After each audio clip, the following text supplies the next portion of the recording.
Hello students, आज फिर से आपका मैट्रिक मैथ का ऑब्जेक्टिव के क्वेश्चन लेके आ गया हूँ। ये भाग संख्या 3 है।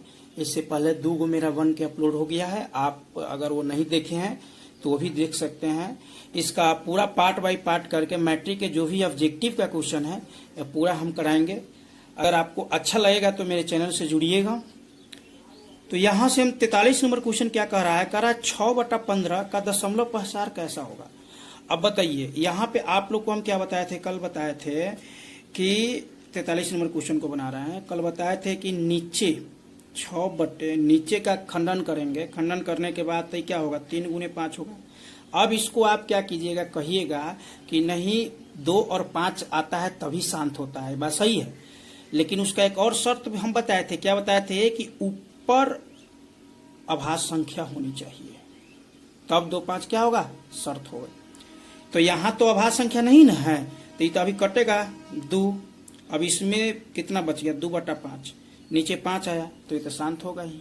तो कोई कोई संख्या ऐसा दे दिया रहेगा, जैसे कि मान चलिए यहाँ पे हम आपको दे देते हैं कुछ भी जिसमें ऊपर कोई अभाज्य संख्या आ जाए।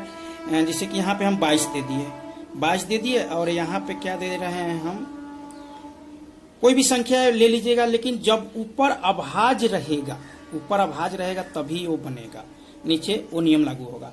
अगला सवाल देखिए, 4 - √3 है। यहाँ पे आपको रूट के साथ प्लस रहे या माइनस रहे क्या होता है, अपरमेय संख्या ही होता है, इसलिए अपरमेय सही है।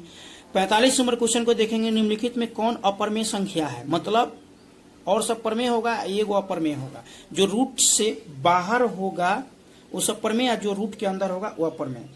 तो हम 45 नंबर क्वेश्चन को अगर हम तोड़ते हैं तो √36/64 को तोड़ेंगे तो क्या होगा, 6/8।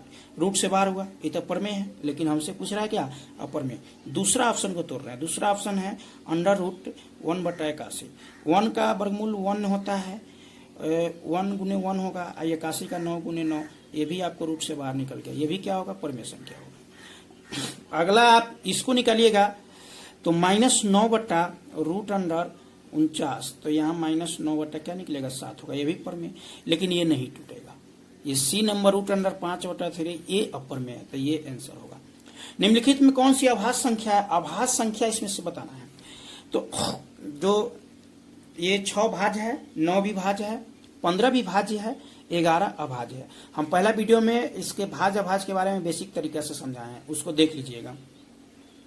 उसके बाद करा 2 परमेय संख्याओं के बीच कितनी परमेय संख्या हो सकती है। देखिए, 2 परमेय संख्याओं के बीच चाहे 2 अपरमेय संख्याओं के बीच परमेय संख्या चाहे अपरमेय संख्या अनंत ही होता है, इसलिए इसका आंसर अनंत सही होगा। 11/15 का दशमलव प्रसार क्या होगा। अब यहाँ पे क्वेश्चन आ गया, हाँ इस क्वेश्चन को हम समझाने में दिक्कत हो रहा था, अब आ गया। 11/15 है तो ऊपर एक अभाज्य है, नीचे तोड़ेंगे तो 3 × 5, केवल 5 आता तो शांत होता, लेकिन इसके साथ 3 आ गया है, इसलिए कौन होगा, अशांत होगा। इसका दशमलव प्रसार क्या होगा, अशांत होगा। अगला नंबर क्वेश्चन को देखेंगे, करा है क्वेश्चन है 64। निम्नलिखित में कौन अपरमेय संख्या है, अपरमेय। तो ये परमेय होगा क्योंकि 8 × 8 64 होता है, 6 × 6 36 निकल जाएगा, 9 × 9 81 निकल जाएगा, 49 के 7 × 7 और 3 × 3 निकल जाएगा। अब यहाँ पे आप कहेंगे कि सर √25 का भी तो निकल जाता है, हाँ 5 × 5, लेकिन यहाँ √25 नहीं है, क्या है, 2.5 है। तो हम इसको रूट में अगर दशमलव तोड़ते हैं तो 25 बटा क्या हो जाएगा, 10 हो जाएगा। 5 तो ऊपर निकल जाएगा, लेकिन रूट के अंदर ही 10 रह जाएगा। रूट हटा नहीं हटा, इसलिए ये अपरमेय संख्या है। अगला क्वेश्चन में आएंगे, 2 क्रमिक सम संख्याओं का मसद सदैव 2 होता है, याद रखिएगा। अब 2 क्रमिक सम संख्या, कोनो सम संख्या ले लीजिए, मान लीजिए एगो 2 ले लिए, एगो 4 ले लिए, 2 से कट गया, मसद 2 हुआ। एगो 10 ले लेते हैं, एगो कोनो ले लेते हैं, एगो 22 ले लिए, ठीक है, सम संख्या है। 10 × 20, फिर 2, ये कट जाएगा 10 मरतों में 5। तो कभी भी 2 सम संख्या ले लीजिए, कोनो 2 सम संख्या ले लीजिए, दोनों मसा कीजिएगा तो उसका मान हमेशा 2 ही आता है, इसको याद रखिएगा। अगला क्वेश्चन है, निम्नलिखित धनात्मक पूर्णांक a तथा b के लिए a b का मसा गुने a और b, तो लसा निम्नलिखित में से क्या होगा। तो लसा यही होगा इसका आंसर। ए गुने बी। यूक्लिड विभाजन एल्गोरिदम दो धनात्मक पूर्णांकों में से निम्न में से किसे परिकलित करते हैं? तो यूक्लिड विभाजन का जब भी हम प्रयोग करते हैं तो मौसा निकालने में करते हैं। किसको निकालने में? मौसा निकालने में। उम्मीद करेंगे भी क्वेश्चन आपको अच्छा रहेगा। पाई बता दिए पाई के बारे में। पाई के साथ जोड़ रहे, घटाव रहे, कोई भी संख्या कहन रहे, पाई सटा रहे तो वो अपर में होता है, और पाई भी स्वयं एक अपर में ही संख्या है, इसलिए पाई क्या होगा? अपर में होगा। अगला क्वेश्चन में आ रहे हैं। अगला क्वेश्चन है फिर कह रहा है निम्नलिखित में कौन अपरमेय संख्या नहीं है? नहीं है मतलब क्या? परमेय है। अपरमेय नहीं है तो क्या होगा? परमेय तो होगा। √7 अपरमेय, ये नहीं टूटेगा, अपरमेय, ये भी नहीं टूटेगा, अपरमेय, और ये टूट जाएगा, ये टूट जाएगा, ये परमेय है। देखिए कैसे तोड़ते हैं हम इसको। डी वाले को तोड़ते हैं √75 बटे क्या है? √48। 75 का जब कीजिएगा तो रूट के अंदर 5 गुने 5 गुने क्या होगा? 3 होगा, बट्टे इसको तोड़िएगा तो 4 गुने 4 गुने 3। देखिए 5√3 बट्टे 4√3, और √3 से √3 खत्म, बच गया 5/4, इसलिए कौन होगा? परिमेय संख्या होगा। ये एकदम सही है, परिमेय संख्या। अगले सवाल में आएंगे √3 और √5 अपरिमेय संख्या। निम्नलिखित में कौन सा भिन्न का दशमलव पहचान शांत होगा? आ जाइए हली निचला सब कुछ तोड़ते चलते हैं। निचला के 105 के अगर हम तोड़ते हैं तो सबसे पहले ये 3 से लग रहा है, ऊपर आभास संख्या 3 से, 3 आ गया अशांत। 77 पहले आपको ये भास संख्या 210, पहले इसको काटेंगे तो क्या होगा? 11 7 77, 7 से कट रहा है, 11 7 77, 7 3 21 30। अब अभाज्य संख्या आ गया 31/30। अब अभाज्य आया तो अब 30 को तोड़ के देखो, 30 को तोड़ेंगे तो 2 से 15, फिर 3 से 5, 2 5 तो आया है, खाली 2 5 रहता तो शांत हो जाता, लेकिन बगल में क्या आ गया? 3 आ गया, इसलिए ये संख्या क्या हुई? अशांत होगी। तो इसका आंसर अशांत, ये भी अशांत, ये भी अशांत, और इसको भी तोड़िएगा तो आपको अशांत ही निकलेगा, और ये शांत निकलेगा। कैसे? देख लीजिए 160 के आप तोड़ के देख लीजिए। 160 को हम तोड़ते हैं तो 2 से 80, 2 से 40, 2 से 20, 2 से 10 और 2 से 5। देखिए केवल 2 और 5 आया है, केवल 2 और 5, और ऊपर भी 3 है अभाज्य संख्या, तो ये क्या होगा? अशांत होगा, अति शांत होगा, इस संख्या शांत होगा। उसके बाद देखिए ये ऐसा संख्या, इसको समझना बहुत जरूरी है, बहुत जरूरी है इसको समझना। देखिए कैसे कि अगर कोई संख्या अगर ऐसे लिखा है दशमलव में 2.432, कहीं ना कहीं जाके वो क्या हुआ है? रुक गया है। तो रुक गया है, इसका अर्थ है क्या है? वो परमेय होगा, वो भिन्न के रूप में। देखिए ये सवाल समझना एकदम बहुत जरूरी है। देखिए इस सवाल कुछ दिया रहेगा, उससे मतलब नहीं है। इस सवाल का लॉजिक आप समझ लीजिए कि कह रहा है क्या कि ऐसा दिया है, लास्ट में डॉट डॉट लगा दिया है। उसके बाद कह रहा है परमेय संख्या है कि पूर्णांक है कि अपरमेय संख्या कि इनमें से कोई नहीं। तो सबसे पहले इसका लॉजिक क्या होता है? जैसे कि 2.43 कुछ भी अगर यहाँ दिया है, इसके बाद डॉट डॉट नहीं लगा है तो वो परमेय होगा। वो कहीं ना कहीं जाके क्या होगा? कटेगा, कहीं ना कहीं जाके शांत हो जाएगा, यानी कि ये परमेय संख्या होगी। शांत अशांत नहीं बता रहे हैं, परमेय अपरमेय, तो ये परमेय होगा। अच्छा, यहाँ के 2.32 ऊपर रेकरिंग भी लगेगा तो भी हम इसको भिन्न के रूप में लिख सकते हैं, तो ये भी परमेय होगा। लेकिन अगर कोई संख्या दिया है 3 2 डॉट डॉट ऐसा लगा हुआ है, ऐसा याद रखिएगा, डॉट डॉट लगा है तो संख्या हमेशा क्या होता है? अपरमेय होता है। चलिए अगला क्वेश्चन में आते हैं। अगला क्वेश्चन है कि √3 बटे √12 ये परमेय है कि अपरमेय है? तो ये परमेय होगा। कैसे? देखिए काटने का 61 नंबर क्वेश्चन को सोल्व कर रहा है कि √3 अब बटे अंडर कितना है? 12 है। ठीक, बहुत सुंदर।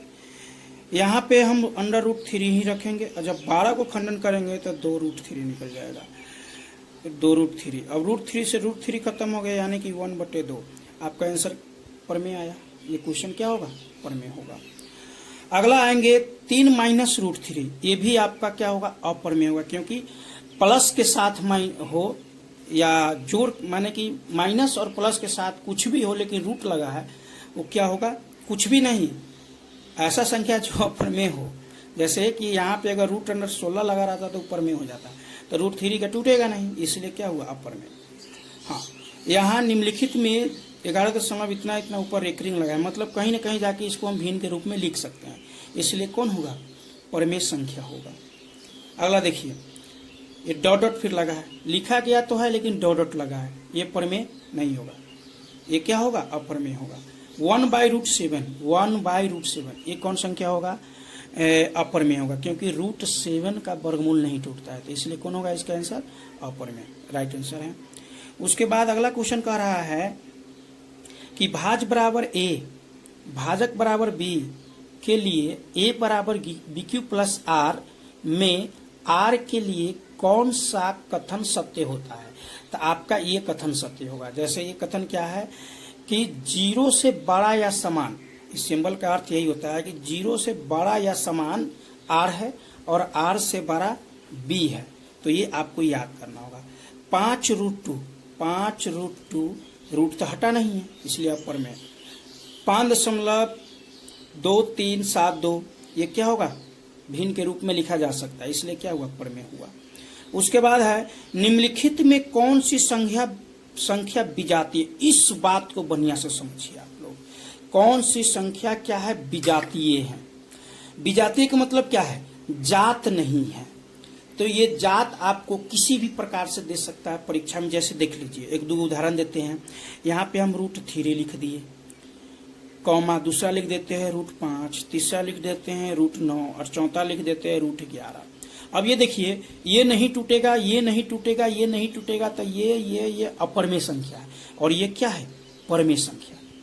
तो सबसे अलग कौन है, अलग या विजातीय, ये बात याद रखिएगा कि ये तो कहेगा क्वेश्चन कि इसमें से कौन अलग है या कौन विजातीय है, तो यही विजातीय हुआ, इसलिए इसका आंसर ये हुआ। अच्छा, सम विषम में देख लीजिए, 2, 6, 7 और 8। अब यहाँ परमेय अप्रमेय के द्वारा नहीं, माने कि ये क्वेश्चन के ऊपर डिपेंड करता है कि किस तरीका से आपको विजातीय बताना है। ये सम है, ये सम है, ये सम है, ये विषम है, इसलिए विजातीय हुआ। हो सके कभी काल विषम ही दे दे, 1, 3, 5, 8, ये तीनों विषम के द्वारा एक जैसा है, लेकिन ये सम के वजह से अलग है, इसलिए ये अलग भी कह सकते हैं और विजातीय भी कह सकते हैं। ये क्वेश्चन का आंसर। अब अगला देख लीजिए, क्वेश्चन देख लीजिए, पाई क्या होता है, पाई एक अप्रमेय संख्या, √7 अप्रमेय संख्या, ये नहीं टूटेगा, ये √3/√2 नहीं टूटेगा, ये भी अप्रमेय संख्या, लेकिन ये टूट जाएगा, 4/5 होगा, तो ये प्रमेय हुआ। तो सबसे अलग कौन हुआ, यही ना हुआ। तो ये क्वेश्चन भी आप समझ गए होंगे। अगला क्वेश्चन में कह रहा है क्या है कि निम्नलिखित में कौन अलग है, बात सेम है, ये प्रमेय, इसका भी टूट जाएगा प्रमेय, ये प्रमेय है ये, लेकिन ये क्या है, अप्रमेय है, तो ये अलग है। अच्छा, उसके बाद आपको बताए थे 72 नंबर क्वेश्चन को बताए भी थे, समझिए फिर से क्या कहे थे कि यहाँ पे है 0.3 और 2 के ऊपर रेकरिंग है, तो हम आपको बोले थे कि पूरा लिख देना है, बट्टा में जयगो के ऊपर रेकरिंग तयगो 9, तो एगो संख्या के ऊपर रेकरिंग है तो एगो 9, एगो जितना संख्या के ऊपर रेकरिंग ना हो उतना 0, तो एगो संख्या के ऊपर रेकरिंग नहीं है तो एगो 0, और जिस संख्या के ऊपर रेकरिंग नहीं होता है उस संख्या ऊपर घटाया भी जाता है, हाँ, तो माइनस करके 3 के ऊपर रेकरिंग है 3 घटा दिए, तो क्या हो जाएगा 29/90। अगर कटने उठने वाला है तो काटेंगे, नहीं कटने वाला है तो छोड़ देंगे। ये आपका आंसर हो गया। अगला क्वेश्चन है, कह रहा है 2 तथा 2.5 के बीच अप्रमेय संख्या बताना है। इसका सूत्र होता है, देखिए a + b/2, इस सूत्र का प्रयोग कीजिएगा, अपने आप को बन जाएगा। अगला सवाल देख लीजिए, 74 नंबर, ये समझना बहुत जरूरी है। कह रहा है निम्नलिखित में कौन सा कथन सही है, सत्य है। पहला क्या कह रहा है, 2 अप्रमेय संख्याओं का गुणनफल हमेशा अप्रमेय होता है, नहीं, नहीं होता है। कैसे नहीं होता है, एक दो उदाहरण देंगे तब ना पता चलेगा। देखिए, जैसे यहाँ पे हम √3 दिए और गुने यहाँ √3 दे दिए, तो इधर 3 प्रमेय हो गया। ये क्या कर रहा है, हमेशा की चर्चा कर रहा है। देखिए यहाँ पे √2 गुने अगर हम √3 करेंगे तो √6, तो माने कि 2 अप्रमेय संख्या के गुना अगर किया जाता है तो कभी प्रमेय भी हो जाता है और कभी अप्रमेय भी होता है। लेकिन यहाँ क्वेश्चन क्या कहा है कि हमेशा अप्रमेय होता है, तो नहीं, हमेशा अप्रमेय नहीं होता है, क्योंकि कभी प्रमेय और कभी अप्रमेय भी हो सकता है। जैसे इसी को देख लीजिए, ये क्या हुआ, प्रमेय हुआ और ये अप्रमेय हुआ, तो ये आपका आंसर गलत है। अगला है एक प्रमेय एवं एक अप्रमेय संख्या का गुणनफल हमेशा अप्रमेय संख्या होता है। बिल्कुल सही कहा है। जैसे देखिए 2 गुने √3 क्या होगा 2√3। मान लो कोई भी संख्या ले लो 4/2 गुने √3 यानी कि 4√3/2, यह भी अप्रमेय। मतलब इसका आपको एक प्रमेय और एक अप्रमेय संख्या का गुणनफल हमेशा अप्रमेय ही होता है, ये बात सही है। अगला देखिए 2 अप्रमेय संख्याओं को जोड़ कभी अप्रमेय नहीं हो सकता है। हो सकता है।